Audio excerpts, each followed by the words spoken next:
You're listening to Under the Shell Podcast, the best in America. Welcome to Under the Shell, presented by Inside the Black and Gold. I'm Brendan YSL. Sam Jane. And Michael House. And this week we have on the Terps linebacker Daniel Wingate ahead of their matchup against Washington.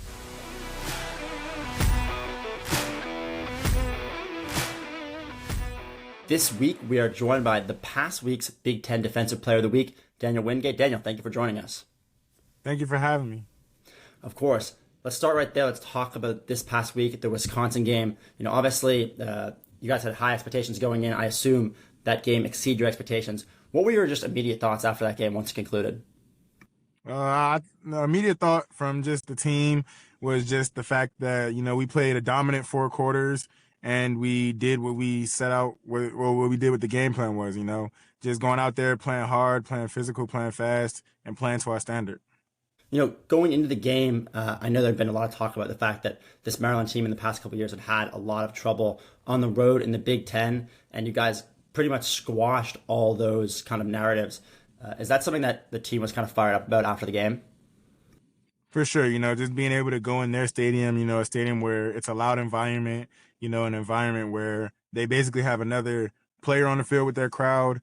It was just, good to be able to go in there and do what we had to do and, shut the crowd up and get out. The one thing I've noticed in the past couple of weeks about this, Maryland team and the defense as a whole is just the general discipline, the jump you guys have made from, the first quarter of week 1 until now. What do you think has led to just the general cleaning up some of those penalties and playing a much cleaner game of football? Just knowing not beat ourselves, knowing that when we get into conference play, we can't have penalties like that, just racking up penalties. It's not good for our team. It's not good for, just being able to win. So being able to cut those penalties out and not beating ourselves. Obviously, on the defensive side of the ball so far this year, a lot of the younger guys, a lot of the freshmen have stepped up. What have you kind of viewed your role as a leader, kind of mentoring some of those guys, and have you enjoyed that role? I see my role as just being able to make sure those guys, keep a good head on their shoulders and, to play to the standard that we set out for ourselves. I enjoy the role 100%, just being able to have those guys lean on me if anything goes wrong or if they're struggling, just being able to be an older guy that can, help them out, just like how I had older guys like Dante Trader, Ruben Hippolyte, just being able to be that for them and letting them know, like, we're going to have mistakes here and there, but as long as you continue to play your game, everything will be good. Hey, Daniel, there was a lot of talk this offseason about all the production you guys would be losing. I just want to know, as a returning player on this defense that's bringing in a lot of new faces, did you take any of the kind of offseason criticism or maybe poor projections that a lot of people had on this defense personally? Yeah, a lot of us took that personally, just off the fact of, we knew what we had at this program and the players we had and the team we had, and just being, doubted by everybody else and some even, our own fans doubting us, saying we're only going to win 3 games. You take stuff like that personally, and it was just something that we were given, like that's giving us motivation, and it's something that, we're sticking to throughout the year. We're not allowing the media to get to us, now that we're winning, and we're still remembering all the talk of us not having a successful season and all that. I was reading a little bit about you, and I saw that you've been to Thailand. Can you tell us a little bit about that trip and just some of the unique talents you had? You're a singer at Big Ten Media Day. What is Daniel Wingate like off the field, man? Daniel Wingate off the field is just, a chill guy that likes to enjoy his time, with friends and family. Went to Thailand with my girlfriend and some family and just, got out there to relax, just get away from football for a little bit and to just, live life the way it's supposed to be lived. And then, just off the field, I'm just a guy that, is chill, likes to sit back, play video games, do regular things that regular people like to do. Why do you think having some of those other interests, being musically inclined, traveling the world, why do you think that's important for a football player like you? I think that's important because, sometimes not even just as a football player, as an athlete, you can get wrapped up within the sport, and that can take so much time over of your life, and, you can get stressed out off of it. It affects the mental a lot, and just being able to have, outside sources that take your mind off of that, I think it's something that really helps you as a student athlete and just as like mentally for a student athlete, just being able to, get away from it and enjoy life on the other side. What was, when you were in Thailand, what was like your most unique experience that you had, and what was your favorite part about that trip? My most unique experience, I would say, they had this water park out there, and I've been to a lot of amusement parks, and that might have been like my favorite one. It was just so many unique slides out there, and honestly, just like a different vibe. Like, it was different from a water park that you could find out here in the States, and it was just a fun experience. Different for sure. Did you try any crazy foods? We did try some crazy food. I forgot what it was called, but their food down there is so different than the food up here. It's all of it tastes different. I was having waffles down there, and it didn't even taste like a waffle. It's crazy. Back down to kind of on the football field, Loxley's compared you a lot to EJ Henderson. I know he came by the other week. What talks have you had with EJ, and how much are you kind of looking at this season as almost a chance for you to really establish yourself on NFL draft circles and such? I haven't had much talks with EJ, but we need to change that because I need to get some words of wisdom from him. But honestly, for this season, just trying to be the best linebacker I can be in the nation, and then just being the best teammate I can be, just in all aspects. I'm trying to do everything I can to let people know who's here at Maryland and the talent that we have here, just putting on for the state and putting on for my people, honestly. Talking about some of those teammates, what's the first impression you had of Sidney Stewart and Zahir Mathis? Like, do you have something from the offseason where you're like, holy shit, like these dudes are for real? Like, or was there any plays that they made or anything that stood out to you? Because freshman edge rushers don't usually make this sort of an impact, Yeah. Fall camp. I could just say the whole fall camp, I'm seeing those two come off the edge, and I'm like, man, those guys are going to be something special. They just have such a motor and such a good mindset and a good head on their shoulders with just how things operate right now. And they're always going 100%. That's what you want from your teammates. That's what you want from a player. Somebody's going to always go 100% and give their all. And that's something that they always do that really pops out with them. I think Sidney Stewart off the field has really embodied that confidence, which is also not something you usually see from, a freshman. What have your like talks been with him about just like, controlling what he says publicly, but also, obviously he's been backing up his play? Just letting them know, for sure, just being yourself, but also just, making sure that you're not getting too overly confident and not saying too much of crazy things. He's just a kid that wants to go out there and ball and prove himself every week. So you can't, like, what he says, he really means it. Like, everything those two say, they really mean what they say, and it shows on the field. What's been your kind of toughest point last year? There was a lot of talks about the locker room kind of crumbling and so on and so forth. And it's easy to say, oh, let's change the culture. But can you just tell us, like, at what moment last year did it really hit you that maybe it wasn't what it was supposed to be? And how did you go about personally kind of making sure that it was different this season? The moment I knew it wasn't what it was supposed to be, where I think we lost to Northwestern, you started to see the shift within, the team and how people were carrying themselves, just like starting to get more negative, more division throughout the locker room. It was something that really, didn't sit well with me because I've been on a few losing teams, but no matter what, you don't ever go against the guys that are going with you every play.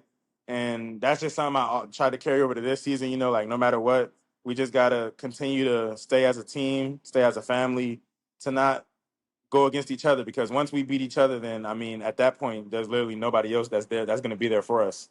So just making sure to keep the team together and to let them know, like, we might go through some adversity, we might go through some up and downs, but at the end of the day, we all we got.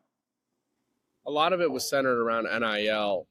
What's changed this year to make sure that there's no conflicts between kind of the name, image, and likeness and money?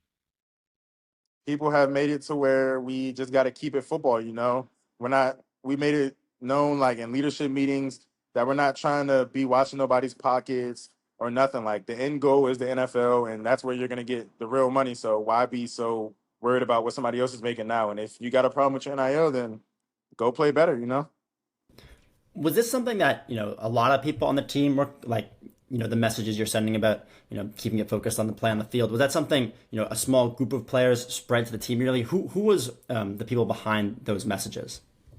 The returning guys, the guys that were in the locker room last year were relaying that message. And then just, our new leaders that came in, like Malik, when he came in, he made it his voice to say it's not about the money. It's not about what anybody else is getting. And that's really what it was. All of us returning guys knowing what it's like, hearing it throughout the locker room, and then just saying, like, we're not doing that this year. We're going to switch it up and we're going to change the culture around. I mean, you pointing out a freshman who's, I think, 19 years old is kind of a leader is pretty impressive to hear. You've played a lot of football. How surprising is it for him to walk in and you can be a leader on the field, but it seems like he's really embraced kind of being somewhat the face of the program and taking that head on. How impressed just have you been with who he is and the maturity he's shown? I'm impressed 100% because he's, like you said, a freshman getting all this recognition, all this award, like all these little things. And he's not somebody, that he lets it get to his head. He starts to get cocky and arrogant. He stays the same. He's the same humble guy that he was when he came in here. That's the one thing that sticks out with me, his maturity and the fact that he doesn't let no highs nor lows face him. Like, he's going to stay the same no matter what. And that's something that, as a team, like, you're going to naturally migrate to somebody like that, somebody that's positively impacting our team. Looking forward for the rest of the season, obviously the bye week comes at a bit of a weird time. You guys have a ton of momentum after winning 4 games, getting the win at Wisconsin. What's just like kind of the general thoughts during this bye week to stay focused on the Washington game, but also not lose the momentum you guys have had through the first 4 successful weeks? Yeah, just being able to get our bodies back. It is a weird time to have a bye week, but at the end of the day, it also helps us out because we have some guys that got nicked up and we need them for the rest of the season. So this bye week was obviously an emphasis of just, getting our bodies back and getting back to 100%. So then when we come back for Washington, it's like a drop-off never happened.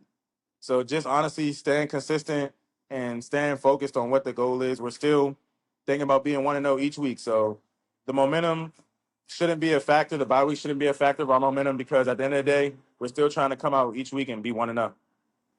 I think there was a lot of talk about Jayshawn Barnum when he was here about his pass rushing, and I think a lot of fans wanted to see him play a little bit more edge. He's playing edge now at Michigan. You've had a couple of nice pass rushing moves, especially on blitzes, and they played you at bit and pieces off the edge over your career here. How much do you feel like you can show off the edges? Does Wingate got some bend there and pass rushing chops, or are you a straight Mike at this point? Wingate got some edge on there, you feel me? Got a few moves for him, but in certain packages, you got to keep it to certain things. I already got Sidney Stewart as I hear Mathis off the edge, so why should I even try to compete? I got to hold down the middle. Yeah, there you go. Well, we appreciate you hopping on, man. Good luck against Washington next week. Thanks for coming on. I appreciate you guys for having me. Before we get back to the show and our interview with Daniel, a quick word from our sponsor. The Catalyst to the Game is brought to you by Catalyst Hot Dogs. Catalyst brought the Jersey dog to the DMV. Featuring premium dry-aged Black Angus all-beef hot dogs made in Maryland, they serve it with handmade toppings, including hot onions, relish, and their signature Texas chili sauce. And definitely don't miss, their original garlic knot dogs. Catalyst always offers vegans dogs as well as gluten-free buns because Catalyst has food for everyone. Find them in CQ Stadium in Section 14 and the Xfinity Center in Section 210. Tell the people, guys, it's official. A hot dog is a sandwich. All right, now here's more from Under the Shell. Let's talk Terps football, obviously off the bye, so we don't really have to rehash anything. But they do have 2 demons that have plagued Maryland for years. Brendan Weissel, the bye week and family weekend. Can you give us a little background on why this has been such a plague for Maryland football over the years? It's pretty much unbelievable. Going back to when Mike Locksley was at New Mexico, never won after a bye week there. He still hasn't done it when he's been at Maryland. That's the first plague. The other one is the family weekend curse. They've been slightly better. They won against Indiana a couple years ago, but they lost that tragic Purdue game. And then last year they played an FCS school. That stat doesn't count in my opinion. If you have to schedule an FCS school to win on family weekend, what are we doing here? there's two main clouds hanging over their head in terms of those type of things. But let's talk about the bye week one, because the family weekend one pretty much has nothing to do with anything other than the fact that it's just weird. The bye week is a super concerning stat. I don't put much stock in it because it doesn't make sense, and I'm going to not make my prediction off of it. But obviously, in theory, a team should be better off of the bye week. They have more time to prepare. We asked Wingate about it. He said, more time to get healthy. But it doesn't really matter if you can't be disciplined during those 2 weeks. And we definitely didn't see that from Maryland for one of their players. But I think not letting that overshadow, it is kind of absurd that he's never won off of a bye week. Yeah, it's a very weird stat and something that he kind of acknowledged today. He said he didn't think it was that bad. He didn't know the exact stat. But it sounds like they've attacked this past bye week a little bit different. So from Loxley's presser today, he kind of said that they weren't as intense and doing hard-hitting stuff during the bye week as much as they would have before. Octavian Smith kind of backed that up, saying that he felt like they got a lot more rest this past bye week as well. Also, Loxley was giving out prescription cards to each of the players, talking about what they need to do to get better. Get it? So this isn't something new that Loxley's been doing, but it's definitely something that he targeted the past bye week. So we'll see what happens. Also, like you said, there's a little bit of a late night distraction for the Terps last weekend, something that Loxley said hasn't happened that much under him with players. And I don't know. Why are we ducking around it? D.D. Holmes was arrested for DUI, crashed his car in front of Looney's Pub. So that was kind of the main story over the bye week. Mike, you reported on it for the Diamondback. It was kind of all over. Status still unclear. He's on the roster on the team website, but Loxley wouldn't comment on it when Mike asked him about it today. So don't know where that stands. But anyway, I don't know why we were kind of skirting around it. It's public. Yeah, no. It's out there. So he got a DUI. Also, just a young man who probably made a mistake that he'll learn from going forward in the future. And by him being on the roster, Loxley saying today, he's not going to talk about it. He doesn't want to embarrass the kid. It does seem like something that this is going to be a learning experience for him. Yeah, we'll have to see moving forward. But yeah, I do think the bye week stat is interesting. I also think you have to consider who Maryland's played off the bye week too. Some of that isn't just going to be they played Northwestern off the bye week last year and lost by 27. But Brendan, Maryland lost everybody last year. That's it true. Didn't matter who was off the bye week. It could have been, the Sisters of the Poor, and they would have lost. But that game was just the most deflating thing of all time. You should not be losing to Northwestern. You definitely shouldn't be losing off the bye week, and you should not be losing by that much. They lost to Northwestern twice in a row off the bye week, I think, because they lost to them in 2023 off the bye week as well. Which is really, really fascinating. But then 2022, it was at Wisconsin. That Wisconsin team was much different than the one we are seeing now. The week after that, or the year after that, it was at Minnesota. I do think there's some consideration to be had that they're playing road tougher teams, but this week is a huge week, and that's an easy segue into our next game. Washington comes to town, 3:30 kick. Guys, this will be a big test. I think the Huskies are a very solid team. The defense looked really good in the game against Ohio State. They held the Buckeyes down for a majority of the first half. Really, it was only kind of after their offense just could not do anything that you started to see some cracks in the defense. But they only allowed 7 points at half, 14 by the third quarter. So, that's a great performance against what we know to be one of the better offenses in college football. It was really just offensively that the struggles were there. The Huskies went 1 of 11 on third down, only managed 173 yards of passing, only 61 yards on the ground. So definitely not going to get the job done offensively.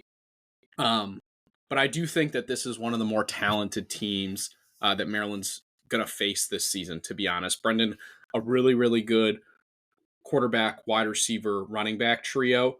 Can you just talk a little bit about that group and what it looks like? Yeah, Desmond Williams has looked like one of the best quarterbacks in the Big Ten. Definitely didn't have his strongest game against Ohio State, which is, I think, the main knocker that people were looking at for, his progression. But definitely the best quarterback Maryland's faced all year, probably one of the best ones they will face all year. I think what it comes down to for Maryland is just the play of the secondary once again, which was obviously the biggest question mark coming into the season. And they looked very good against that Wisconsin game, but this is a huge step up.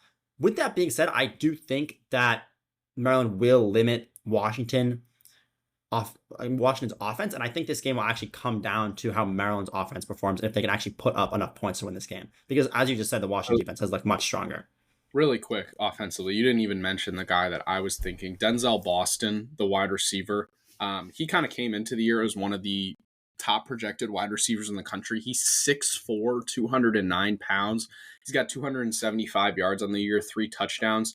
The Ohio State game was the first game all season he didn't go for more than 50 yards, and he went for 92 and 107 and 50 in the other 3. So he's a really, really good player. I think that they're going to have their hands full with him. They haven't faced a receiver like him. And then Jonah Coleman's also a really, really good back. He's racked up 417 yards on the year, been a productive guy his whole career. So that's a tough trio to face. I think there's some advantages along with Washington's offensive line that they can take advantage of. But yeah, that's kind of the offense, the Husky offense versus Maryland defense perspective. Mike, what are you expecting out of this offense versus defense on the Maryland side? Obviously Malik in a big game. Washington's defense looked pretty good last week. What are you kind of circling as the key matchup in this one? Running backs. I mean, we've been talking about it for now the past 4 weeks for Maryland. The running game has just not been there for the Terps. And Loxley said today, he's not as concerned about the running game, which is a little surprising because we've been talking about it. If a defense is going to adjust to Malik through the air and start playing defense tailored to a passing attack, that running attack has to be there. This is a Washington defense that kept Ohio State mostly in check. So if I'm Maryland, I'm a little bit worried about the running attack. If they can't get something going with Dejon Williams or Nolan Ray, that can be a concern for the Terps going forward. They're not going to play a Wisconsin team that is injured and struggling every single week in the Big Ten. That's just not the case. So we'll see how it goes there. I am a little surprised that Maryland is basically a touchdown underdog right now at home, coming off the bye. You would have it closer. Where would you have it? Where would I have it? I would probably have Washington as favorites right now. But again, the line doesn't make any sense because Maryland's been receiving more votes in the AP poll than I don't think anybody in Vegas cares about who's getting 7 votes in the AP poll, Mike. Terrible analysis. Yet again, voters view Maryland as a better team, but Vegas views Washington as a better team. I would have this more as like a field goal game. I would still probably favor Washington at the moment, but this is a massive game for Loxley, just as big as Wisconsin was. If he's able to come out of the bye, avenge those demons of the bye week, win a game in October, this could be huge. Family weekend, like massive. Washington sits right around middle of the pack in rushing defense and passing defense in the Big Ten. They are, I believe, 8th in passing defense and 9th in rushing defense, so they're pretty middle ground. They're allowing almost 270 yards per game, so I think there's opportunities to be had there. And the biggest advantage I would look at is pass protection has been way better than I expected. I think that's honestly been one of the biggest discrepancies. Maryland hasn't really allowed Washington to face a ton of pressure. They've kept him upright for the most part. Washington's defense doesn't really sack the quarterback. They're near the bottom of the Big Ten and in the country in pressure rate, and they've only managed 9 sacks so far this season. So I think there's a lot of, if Malik is given time, he's going to be able to play a pretty solid game. I just am very interested to watch how real Maryland's trench play is in pass protection, because I don't think they're going to be able to run the ball. I don't think they're going to do that against most opponents. It really, I think, is just going to come down to, can you afford enough short throws? And then if you are to get in 3rd and long, are you able to give Washington enough time to manage those sort of down and distances? Yeah, no, I completely agree. If Maryland rushes on the, for more than 180 yards in a single game, if I just looking at the stat sheet, I would assume they won that game, just the way their offense has looked so far this year. I'll say this, I think this game comes down to momentum and big plays. It's easy to say, but I think whatever team has more plays for over 20 yards wins this game. I think Maryland has to play Sam's laughing, but that's obviously how football works. But I do think I think the team that has the most touchdowns will win. But no, my point is that Momentum swings in this game will be important. We saw in the Washington game, the blocked field goals, blocked punts. Maryland has to be disciplined in this game, cannot have penalties. They have looked better, obviously, from the first week, as I keep mentioning. They looked great in the Washington game in terms of being disciplined. They have to do that. This is one of those games where you cannot give Washington anything. And if they do, they're a good enough team where they will capitalize on it.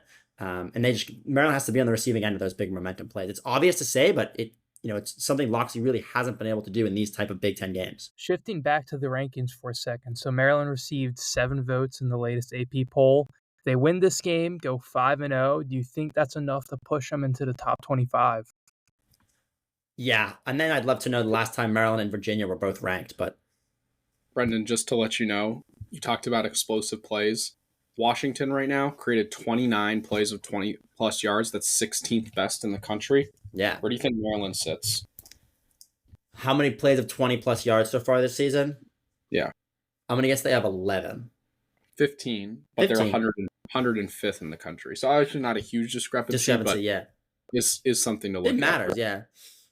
Back to the AP discussion. I think if Maryland wins this game, 5-0 in the Big Ten, 2 wins against teams that have W's as logos, I think they get it. We'll see. I think that's a discussion to be had next week. But yeah, in terms of Terps football, we'll give our prediction a little later, but let's move off of them and head over to men's soccer. Brendan, what's happening over at Ludwig? Pretty nails week for the men's soccer team, I can't lie. Very interesting Penn State game. They went down 2-1 in the 85th minute, and then Lasse Kelp scored a goal in the 86th minute off a set piece. They were down a man. There was 4 minutes left. It was a game they looked like they weren't going to be able to get any points. They steal a point after dominating a good portion of the middle of the game. Then they come back home and play Northwestern on Friday night. Pretty electric game. I don't know if you guys have seen Saddam Masareka's bicycle kick goal, but that was all over my feed. Dope as hell. Unbelievable. He goes to start the bicycle kick, and when he starts it, the ball's in the air, obviously. The goalie punches it, but the goalie punches it into Masareka's foot, and then it goes back into the goal. The physics are unbelievable. That made it 3-1 for Maryland, and then like 5 or 6 minutes later, maybe 10 minutes later in the game, Northwestern conceded an own goal. It's just that type of day for Northwestern. So, they looked very, very solid and finally cracked into the rankings. They did that last week. I know we hadn't recorded yet. Something I've been talking about, which I kind of just knew was going to happen. Maryland will face UCLA. It's a renewed rivalry. They had home and homes back in the day, before UCLA was in the Big Ten. They haven't played that many good opponents, and I would expect Maryland to get a point at West. But they haven't lost a game yet, so there's really nothing bad to say about them. I'm sure Sasha Swarovski would say something that would be bad about them, but from our perspective, the teams looked very solid, and until they lose a couple of games, I think they're in contention to win the Big Ten and make a run in the NCAA tournament. Yeah, this looks like the best team he's had in a while. Maybe since that team our freshman year with Boma and Max Riley and all those guys. They were really good last year. They just got injured. For a period of time, they were literally the best team in the country last year. They just got injured by the time tournament came, and they didn't. They were pretty injured. They were pretty injured in Big Ten play too. They were. Yeah, they were ranked the number 1 team in the country for a week or two last year, and then all the injuries came. Right, Leon Cool got injured. Colin Griffith was banged up. He obviously hasn't played at all this year. So, this team offensively has looked very, very strong, and Masareka has just been a force to be reckoned with. So, their big test will be the 10th against Michigan, who's currently ranked 5th in the nation. Big Friday night game at Ludwig. That will be a huge test. If they take that one, honestly, their schedule is not too crazy. They play Indiana, who's a ranked team, but they win one of those games and steal, draw the other one. They get both those games at home. They have a good schedule. They have a serious path to win the Big Ten. Definitely. A team who doesn't have a serious path, but I think showed some signs of life.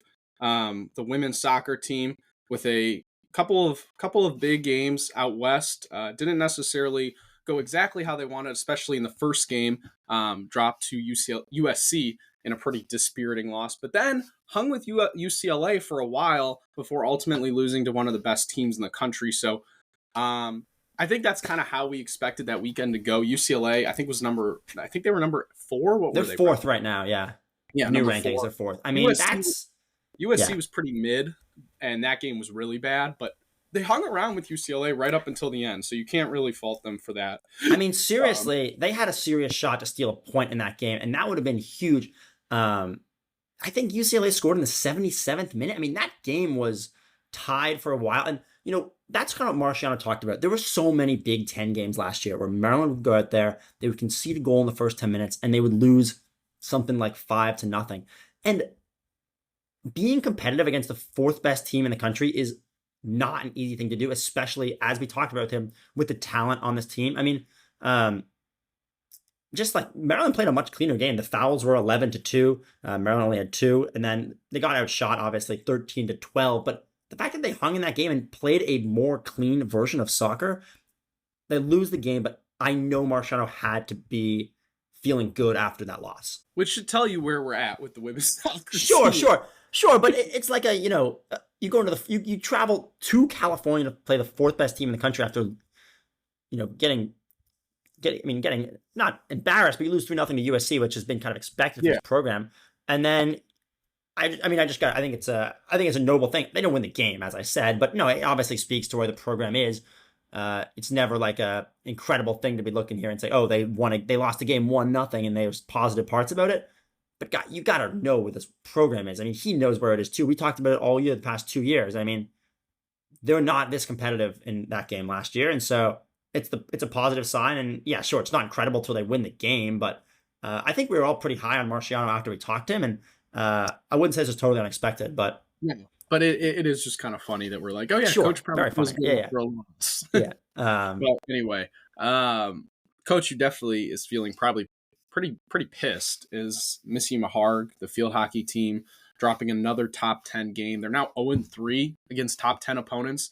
The offense has really, really struggled. Can you kind of talk about where that attack is? A really young team, Mike, we know, especially offensively. So break it down for us, particularly how concerned are you with this team's struggles against top 10 opponents and then kind of their offensive struggles? Yeah, so from 2021 to 2024, the Terps played 24 top 10 opponents, and they won 11 of those. And like you said, this season, they're now 0-3, which is not great because in each of the past 2 years, Maryland had gotten 3 wins against top 10 opponents in the regular season. They're going to have 3 opportunities left against top 10 opponents for the rest of the year. But again, like you said, that's not a trend that Mr. Maharg wants to have when you're going to be entering the postseason. In the Big Ten tournament, where you're going to be facing some top 10 teams there. Like we've said, the Big Ten is loaded. Then in the NCAA tournament, if you want to make a Final Four run, you're going to have to face some top 10 teams there. So not looking great for Missy Maharg's squad there, but they do have a little bit of a lighter slate coming up this week. They're going to be playing Ohio State and Michigan. Both of those are going to be away before they return to ranked play against number 10 Iowa next week, which is one of those opportunities for them to grab one of those crucial wins. So we'll see where they end up. I would assume that they're going to win both games this weekend just because it's against pretty easy competition compared to where Maryland is at right now. But like you said, I don't think Coach Maharg would be too happy about her struggles right now against premier opponents. It's so funny. I'm going to do the comparison I often do. Just compare field hockey to women's lacrosse. Obviously, they share the same facility, but I think there's a ton of similarities that we've seen from these two teams in the past 5-10 years, mainly the last 4 or 5 years, I would say. They're one of the best programs in the country, but they haven't been that premier team. Like when you think of women's lacrosse in the past 5 years, Maryland would not be the team that comes to mind. Field hockey, same thing. They've been great. They've made cracks deep. They've made runs in the tournament. They've competed for Big Ten championships and all those accounts, but they haven't quite been the best team. And I know that's kind of the standard, obviously, they've set because both those teams have won so many national championships. So it's always a laughable thing when you're looking at a top 15 team in the country and you're really like nitpicking their performance against, these ranked teams earlier in the season. But I just feel like both these teams, how they've been in the past 3 years, they haven't had that X factor to be one of the 3 teams is going to be competing for a national championship. It's kind of like if everything goes well, they have a very solid roster and they could make a run, but you don't look at these teams and think they're going to win the national championship. Do you think that's fair, Mike? Yeah, I mean, I do think that's fair. I also think that's just kind of like, that's how programs work. You're not going to consistently win championships every single year. Maharg had done that in their career. They won 5 titles. So is Reese, yeah. They won 5 titles in a 7-year span. They also made it back to the finals in back-to-back years, I think in 2017 and 2018. And since then, it's been more quarterfinals and semifinals appearances. But it is interesting when you look at both programs to see like they're not contending as near to the top as they used to be. I mean, would you rather be John Tillman's squad, who's fallen in the finals every single year, or you know?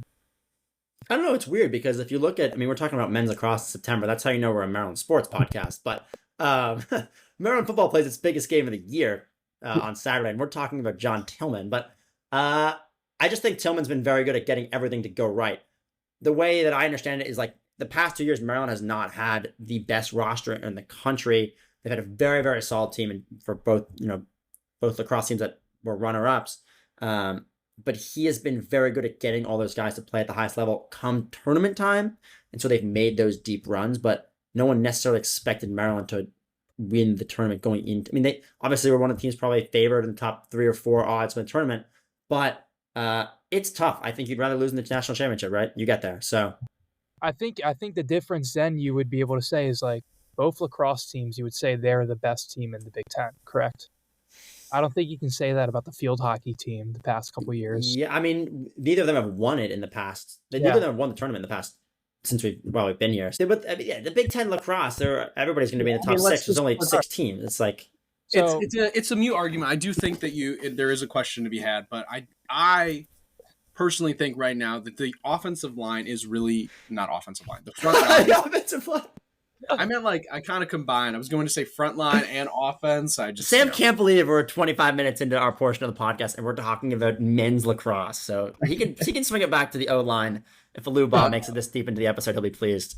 The front line for Maryland is really young, and I do think that maybe by the season's end we'll be talking about a different offense. I really like the Holloman sisters; they've looked really good, and I think there's a chance for them to kind of find some. Oh yeah. Some offensive. So you would have thought then that they're more experienced teams last year and in 23 they could have won it, but yeah, I mean it's just hard to win the national championship. It's hard to beat Northwestern. We've talked it. They're over so and good.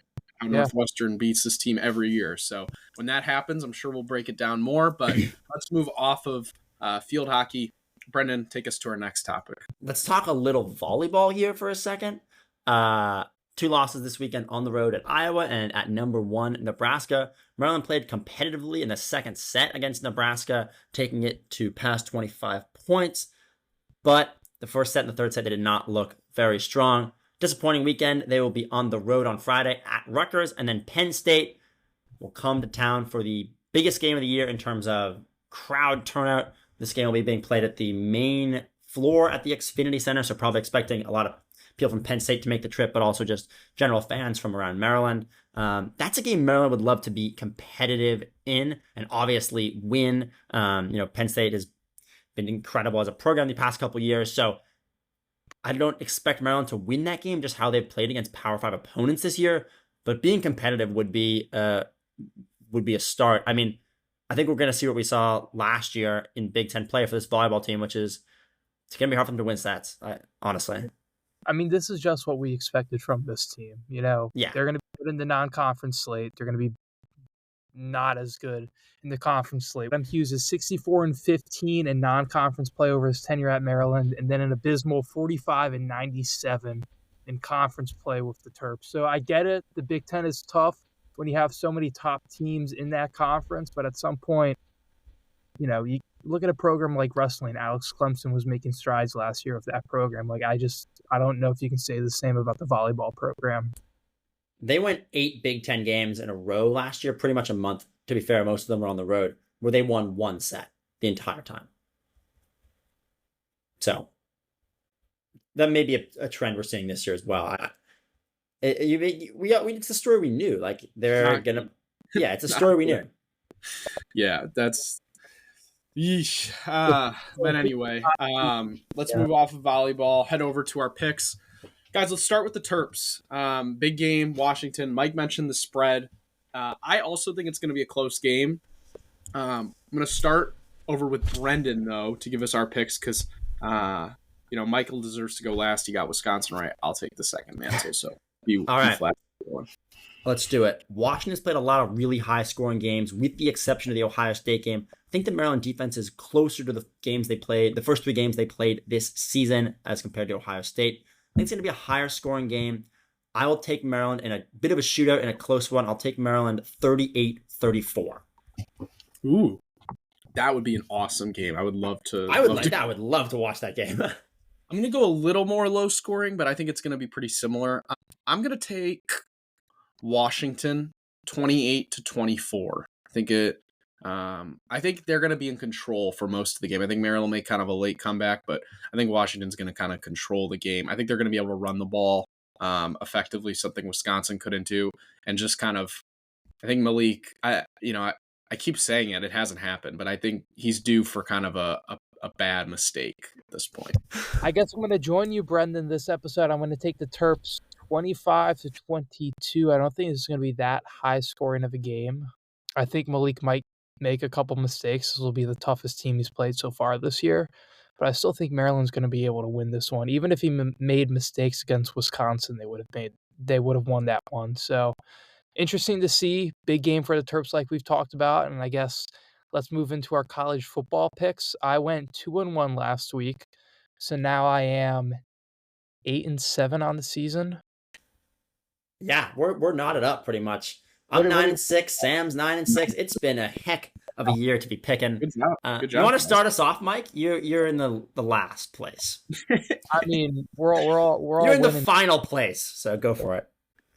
This is going to be the week where I separate myself from the rest of the guys. I cannot believe Brendan has a winning record this many weeks into the football season. Something we haven't seen before on podcast history. That's going to end this week. Tail my picks this week. We're going to go Michigan, favored by 16.5 points this week. We're also going to take Penn State, favored by 25.5 points this week over UCLA. I think they're going to bounce back pretty well against a pretty bad UCLA team. And then last, we're going to go Duke, only 3-point favorites against Cal this weekend. All right, Brendan. I will go next. I also went 2-1 last week, so tied with B Wizzy at the top. Give me Clemson -14 against North Carolina. I think Belichick's 2 of the most cooked coaches in college football. Give me Dabo in that one. Give me number 9 Texas to cover against Florida at 6.5. I think Florida stinks. DJ Lagway stinks. So give me that. And then I'm going to finish it. The games this week really stink in general, but give me Minnesota +24.5 against Ohio State. I think that they'll be able to keep it close. Gophers kind of grind it down, lose by like 21 or 17 or something. So give me Minnesota. You heard it here first, guys. Minnesota's going to lose by 21 or 17. I was thinking about just taking literally the opposite of Mike's picks, but then I realized we had one of the same picks, so I'll go with mine. I'm going to take Georgia bouncing back after the loss to Alabama. Georgia's at home. I'll take a -21.5 against Kentucky. I'll take Penn State -25.5 as well against UCLA. UCLA has not looked good at all. Penn State also coming off of the loss. Kind of a classic bounce back week for both of those teams. And then give me University of Louisiana Monroe +11.5 against Northwestern. Guys probably did not think I'd be taking ULM in week 6 or whatever it is at this point, week 6 or 7. So I'll take them. Let's do a terrific Terp after my joke got no reaction. This all-time Terp great passed away earlier this year, but Paul Villano is one of 4 All-American father-son duos that have gone through the University of Maryland football. Villano grew up in Schenectady, New York, but made his way to UMD for university. He was an important part of the pass rush in the 1970s. In 1972, in his junior year, he was an honorable mention All-American, and then later was named a first-team All-American. That season, Maryland finished ranked 20th in the nation and lost to Georgia by 1 point in the Peach Bowl. That was the 1973 season. Paul was drafted by the Bears in the 1974 NFL draft, but ended up playing in the equivalent World Football League for the Florida Blazers and the San Antonio Wings. Family was a very important part to Villano, so after football, he went to work for his family business, working with his father, uncle, and brothers. In the 2010s, his son Joe was a member of the Terps, and as I mentioned, was also an All-American for the same position as his dad on the defensive line. Joe went on to sign with the Patriots in 2013. This is Villano's son, and he was a member of that 2014 Super Bowl winning team. Paul and his son Joe our 2 All-Americans and 2 terrific Terps. Wow, a double terrific Terp this week. Really nice. I had you guys on the ropes there. I thought maybe it was going to be 1. The Volados get 2 this week. Paul was part of a Maryland team that, Terps fans hope Maryland can reach that far sometime this season or in the near future. Another great episode this week from us. Make sure to check us out on YouTube, Spotify, TikTok, Instagram, Twitter, anywhere you find your podcast. Audrey's been killing it. Yeah. Audrey's been doing a great job. Make sure to go to the Terps game and check out Catalyst Hot Dogs if your family's coming down, and have a great week. Guess what? You've got Under the Shell Podcast. Nobody does it better.